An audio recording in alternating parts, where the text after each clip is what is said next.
جناب مولا کے ناز سے مروی ہے حضور یہ دعا مانگا کرتے تھے اللہم اہدنی وسددنی. کتنی پیاری دعا ہے, آسان دعا ہے. اے اللہ مجھے ہدایت دے اور مجھے درست فرما.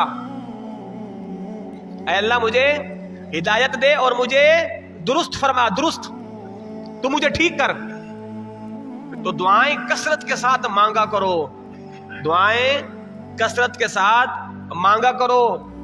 اور دعا مانگنے میں شرم اور عار محسوس مت کیا کرو. اللہ سے مانگ رہے ہو, کسی دنیا دار سے تھوڑی نہ مانگ رہے ہو.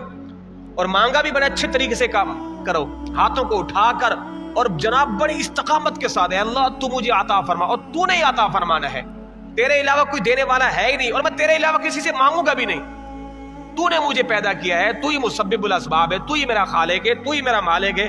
تیرے علاوہ میں بھلا کس سے مانگوں؟ تیرے در کے علاوہ میں کس کا دروازہ جا کے کھٹکھٹاؤں؟ اے اللہ میں تجھ سے مانگوں گا اور تو مجھے دے گا, اور میں مانگتا ہی رہوں گا. تو اس عزم کے ساتھ, اس یقین کے ساتھ اللہ سے دعا مانگا کرے. اور جب مانگا کرے تو ہاتھوں کو اٹھا کے دعا مانگا کرے. کچھ لوگ ہاتھ وہ کوئی یوں کر کے دعا مانگ رہے ہوتے ہیں, کوئی ہاتھوں کو نیچے جو ہے وہ اپنی گود میں ہاتھ رکھ کے دعا مانگ رہے ہوتے ہیں. یعنی تمہیں اتنی حیا آ رہی ہے کہ تمہارے اندر اتنی حیا نہیں ہے, شرم نہیں ہے, اللہ سے مانگ رہے ہو, تمہارا انداز یہی ہے. تو ہاتھوں کو اٹھا کے سرکار مدینہ حضور جب دعا مانگا کرتے تھے, سرکار کے ہاتھ کبھی یہاں تک ہوا کرتے تھے, سرکار کے بغل کی سفیدی بھی نظر آتی تھی صحابہ کرام کو. سرکار کبھی اپنے چہرے کے برابر اور کبھی اپنے سینے کے برابر, یہ 3 طریقے ہیں دعا کے.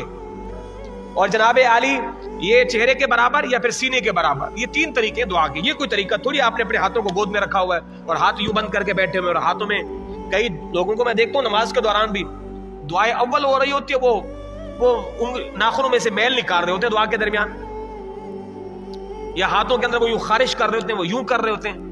مختصر دعا کے اندر بھی آپ کو اتنی سستی ہے, معاذ اللہ ثم معاذ اللہ. تو بڑے ادب کے طریقے سے جو ہے اللہ تعالیٰ سے مانگا کریں.